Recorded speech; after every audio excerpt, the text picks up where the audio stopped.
Model 3. Classification of dictionary. Typological classification of the dictionary is an important aspect of lexicography since it is directly related to several practical aspects of compiling dictionaries. In fact, the entire work of dictionary preparation, starting from the planning to the collection of texts, selection of lexical items, setting, arrangement of main and sub-entries, providing meanings and usages, all are governed by the type of a dictionary a lexicographer is planning to develop. In general, dictionaries are often open for classifications from various angles based on several linguistic and non-linguistic criteria. Dictionaries may vary with regard to the nature of lexical item, the pattern of lexical description, level and load of information to prospective users.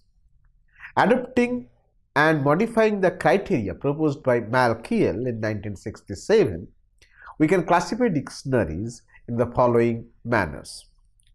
Axis of time. A dictionary can either be diachronic, particularly the historical dictionaries, or synchronic, that is the static referential dictionaries, with regard to the collection of language data and language representation. Nature of entries. A dictionary can contain either lexical information only or full encyclopedic information if required. Moreover, the degree of concentration on lexical data may vary depending on the considerations of the dictionary. Density of entries. This refers to the list of vocabulary to be considered for inclusion. The list may include words from in general, restricted as well as specialized domains. If necessary, it can also cover words from regional and social dialects, jargon, slang, and archaisms. Nature of languages. A dictionary may either be monolingual or bilingual or multilingual, depending on the target users for whom the dictionary is being made. Arrangement of entries. Normally, lexical items are arranged in simple alphabetical order, although words can also be arranged according to their semantic or sense relations. Purpose of the dictionary. This related to the basic function of a dictionary. A dictionary can either be a general one, a normative, a pedagogic, referential, or a simple dictionary, descriptive one, depending on the goal of dictionary compilation. Purpose of a dictionary. A dictionary is meant for general readers who want to find out the general linguistic information of the lexical items, or for the special users who are interested in specialized lexicons or special lexical items in specialized domains. Use of tools. A dictionary may be classed based on the type of tools and devices used for preparing a dictionary. In earlier times, within the traditional frame, almost all the dictionaries were prepared manually in pen and paper format using our accepted tools without using accepted tools or techniques for publications. However, the advent of computer technology has changed the entire scene of making a dictionary and its use. Based on this dichotomy, we can divide dictionaries as printed dictionaries and digital or electronic dictionaries. Scholars propose an entirely new scheme of dictionary classifications. It says that some dictionary selection criteria may appear not much systematic and scientific for some dictionary makers. Although typological classifications is essential, it is in all practicality impossible to delimit the types into a strict watertight frame, since there is always some chances for developing of lexical information across dictionary users. For instance, although the Oxford English Dictionary aims at giving synchronic details about English words, It presents their diachronic history too. This implies that dictionaries are usually classified according to their primary focus on some major aspects of the language. Keeping the above mentioned criteria in view, we can briefly describe here some more notable types of dictionary made so far in various languages. Number 1. General dictionary. A general dictionary aims at covering all, if not most, covering most of the items, if not all, words used in a language. It contains words which are general use and which present various spheres in life. A dictionary of any size may be general if it is designed to cover all the regular aspects of words. Although, in principle, it is supposed to contain words from all the spheres of human activities of all areas of life, in reality, it fails to encompass the entire lexical stock of a language, since no dictionary except that of a dead one aspires to include all the words used in a language. The goal of a general dictionary is to serve the general linguistic queries of the general use. Normative dictionary. Number 2. A normative dictionary desires to cover the words that are considered standard in a language. For this, lexical entries are usually selected from the works of contemporary literature, science, arts and humanities, commerce, medicine, technology, newspapers, magazines and other sources which are considered to be representative of the standard form. The archaic, obsolete, regional words and special terms are not included in this kind of dictionary. It may be included only when these items are considered standardized in the lexicon. The language database considered for this type of dictionaries represents a self-contained and homogeneous structure. The uniqueness of this dictionary is often attested in its inclusion of illustrative examples from language corpora. Dictionary of technical terms as well as grammatical dictionary and spelling dictionary, etc. may also belong to this group, provided these have a common normative undertone for the target users. Referential dictionary. A referential dictionary does not have any normative role to perform. Therefore, it simply describes the lexical items used in a language in all possible details. Since it does not exercise any kind of restrictions in the choice of vocabulary, the lexical items are acquired from all possible sources of language use and collected and compiled in a simple alphabetical order. The language database used for the dictionary includes not only the samples from the literary and imaginative texts, but also the sample from informative text as well as the samples from spoken texts spread across times, regions, societies, ethnicities, and styles. From the prescriptive perspective of language coverage, the database can be monolingual, bilingual, or multilingual. A historical dictionary. The primary goal of a historical dictionary is to present a systematic study on the changes that affect the lexical units during their life in a language.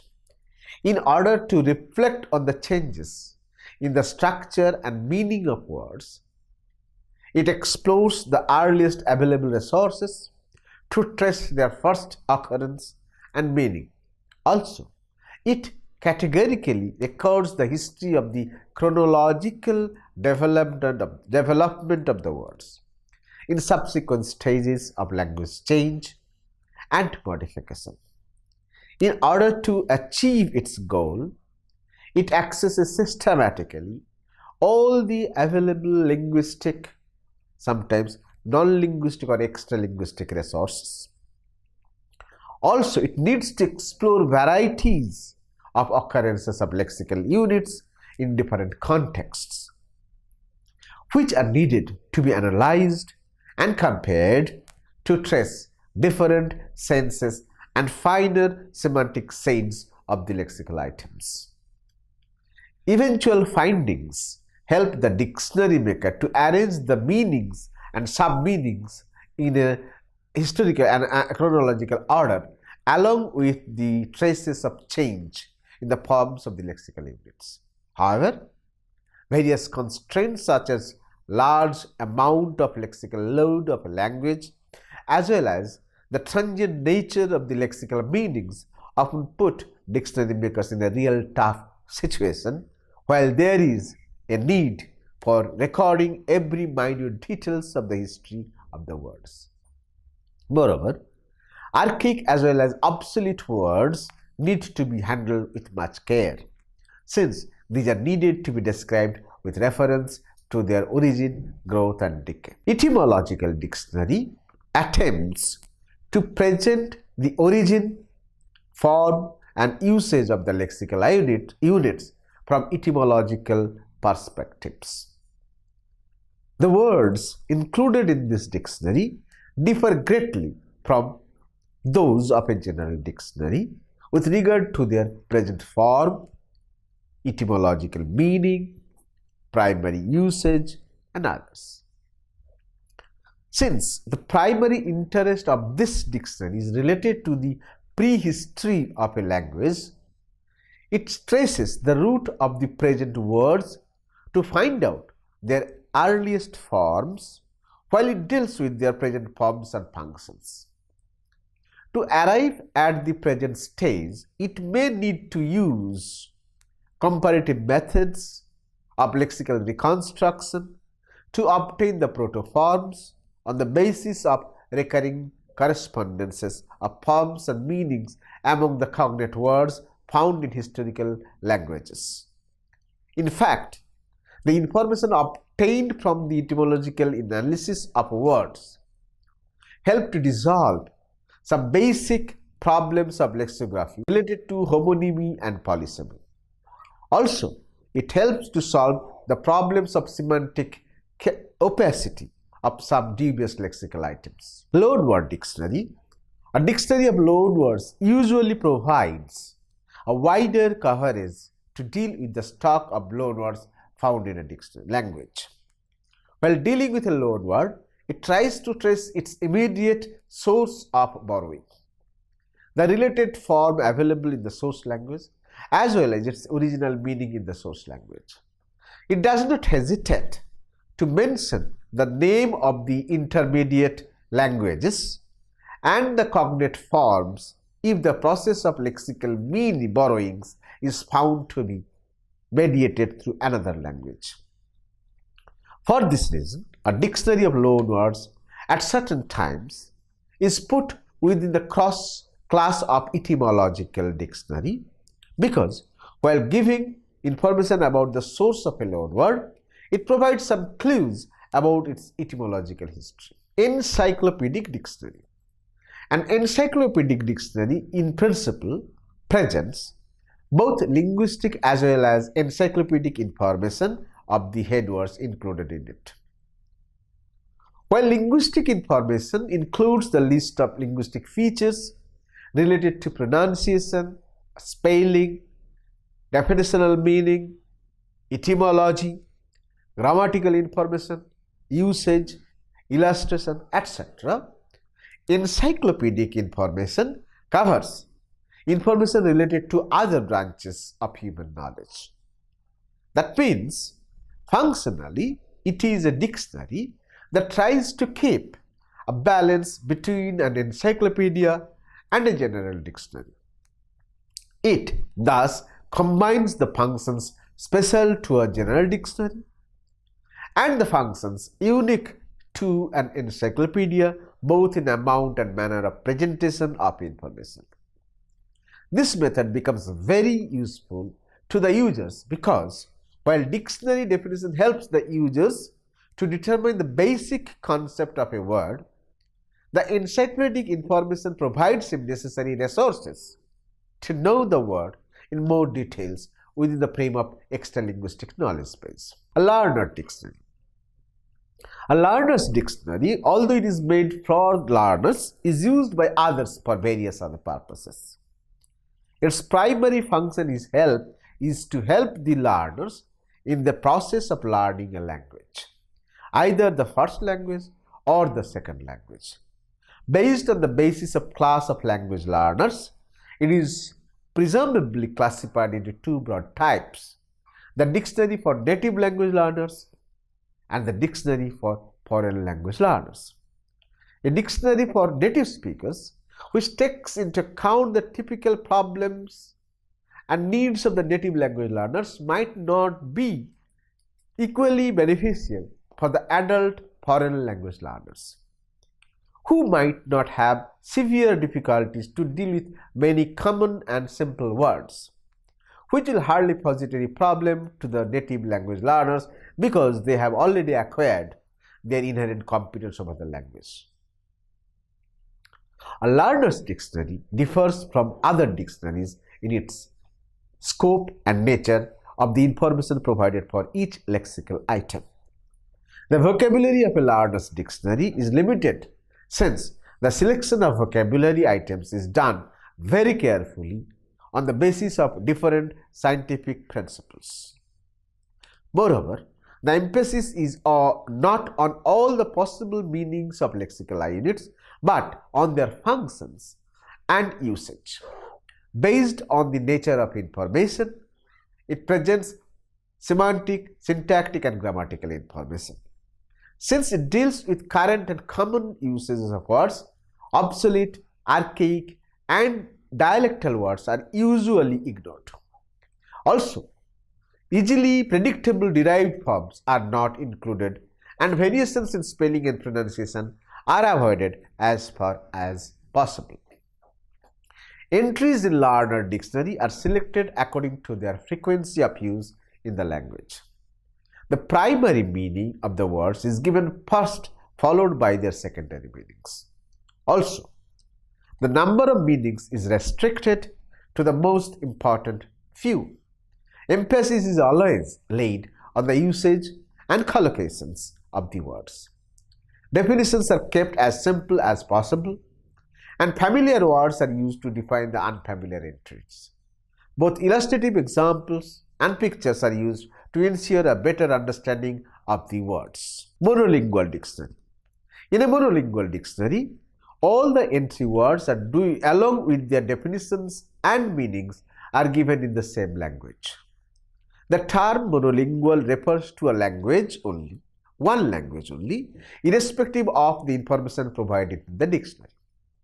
Any dictionary that gives the lists of words and their meanings in the same language is a monolingual dictionary. To be wider in application, it may give information about different aspects of lexical units related to their orthography, pronunciation, grammar, meaning, etymology, and usage with illustrations. Such a dictionary is meant for native speakers only, with scopes for checking various aspects of the words. It may be consulted by non-users who have a good command over the language in which it is made. In a bilingual dictionary, on the other hand, the lexical items of the second language are explained and defined with reference to the equivalent terms available in the first language. A bilingual dictionary is meant to serve first language speakers who want to understand the second language. A dialect dictionary. A dialect dictionary usually covers the word stock of particular geographical, regional, or social variety. It contains words which are not usually available in a standard variety. Thus, the words which are considered variations of the standard forms, as well as those whose use are restricted to a particular region or local variety, are suitable candidates for a dialect dictionary. Entries are usually compiled from the language databases, collected from extensive fieldwork, and recordings of regional varieties. To give wider coverage, several dialectal varieties may be included into it. Dictionaries of regionalization, regionalisms, or provincialisms are also belonging to this category. There are different methods of presenting lexical information in a dialect dictionary. Usually, one of the variants is selected as the head word on the basis of its frequency and acceptability among the speech community, while other variants are provided as alternative forms. Dictionary information is related to the grammatical category of the entry words, their meanings, their usages. Sometimes, the standard variations are included with the entry words so that the users can easily trace the semantic interface underlying the two forms. Also, profuse examples that illustrate the use of the words are provided with reference to the actual usages patterns in the dialects. In some dialect dictionaries, all the lexical units are given as head words, and their distributions in different regions is shown with examples obtained from the regions where they are used. Dictionary of technical terms. A dictionary of technical terms includes technical and scientific terms used in a language. Technology is a major and vital part of the vocabulary, and it grows due to advancement in science and technology. The dictionary contains the terms which are either considered peculiar to a particular subject field or treated as general words with special meanings for specialized field of human knowledge. Glossaries of various professions, trades, crafts, sports, etc. are also closely related to this type of dictionaries. In general, these dictionaries are assembling words which are considered peculiar or unique to a particular profession, trades or crafts. There may be dictionary of music, dictionary of commerce, dictionary of games and sports, dictionary of computers and others. So these dictionaries have specific functions with regard to its use, particularly to those people who work in particular technical field or scientific domain, but may be used in other cases when common people, common user are interested to the technical terminology used in text. Dictionary of slang. A dictionary of slang, jargon, argot, etc. also belong to the group of the special dictionary. It usually contains a highly closed set of lexical items used by a class of people belonging to a particular group, class, profession, or activity. The dictionary also contains words which are either neologisms or general words which are used in a different way to convey a special meaning or sense among the members of this group. In both cases, a special sense of the words has a special semantic role to the group members. Similar to the dictionary of slang, in case of preparing the dictionary of select codes and terms, a lexicographer has to explore the linguistic world of the people involved into these underworld activities. Since preservation of the secret senses of the common words is considered a token of group solidarity, the senses are not usually known to the common people. A lexicographer, therefore, needs to find out the exact meanings which is generated and used by a particular group of people in their particular profession or group activities within the target group, where he wants to derive words for including the dictionary and to explicit the knowledge or the information embedded into the terms. Dictionary of spelling. A dictionary of spelling or orthography provides information about the correct spelling of words with their phonetic variants. It also provides information on the tone, stress, and accent wherever relevant. It also supplies information on whether some words, mostly compound and set phrases, should be written together or separately. Since this dictionary is normative in character, it is used to check the correct spelling of these words, which have multiple alternatives. although it is normally used by foreign language learners, the native speakers of a language like Bangla or Telugu, which has a large number of alternative spellings for a single word unit, need to use it to check the most required spelling. It differs from a general dictionary since the information it provides is limited to spelling and orthography only. A pronunciation dictionary usually records the contemporary pronunciation of words. It is also normative in nature and is usually consulted in order to learn the correct pronunciation of words. The information supplied is either presented in IPA notation or in a simplified script of the language in which it is meant. It also differs from a general dictionary because it presents variant pronunciations of words as well as the pronunciation of grammatical forms used in a language. Semantic dictionary. A semantic dictionary on principle includes information about meanings of words used in language. Based on the nature of meaning, it can be semantic dictionary. Semantic dictionary on principle includes information about meanings of words used in a language. Based on the nature of meaning, it can be of four types, namely a dictionary of synonyms, dictionary of antonyms, dictionary of homonyms, dictionary of paronyms. A dictionary of synonyms presents synonymous or near synonymous forms in a language, whereas a dictionary of antonyms covers words which are considered to be opposite in meaning. A dictionary of homonyms presents homonymous forms found in a language. The list may include homographic as well as homophonous words. Sometimes it also provides exhaustive illustrative examples to show how homonymous forms differ in origin and usage, although they are homographic and homophonous in their surface representation. A dictionary of paronyms include cognate words from the languages, which are etymologically or typologically related.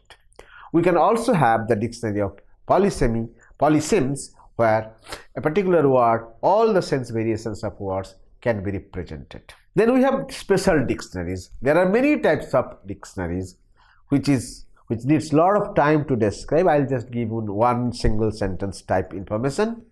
Word formation dictionaries include the word formation elements like prefixes, infixes, suffixes, infinities, particles and others which are used in word formation, and to show how these are used combined together to form words.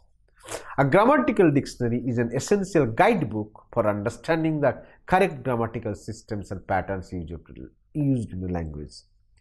An exegetic dictionary is based on the texts of one or more authors. It may cover particular works or complete works of a single author.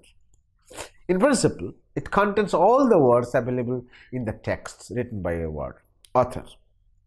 A reverse dictionary, where the entries are arranged in the alphabetical order of their terminal letters.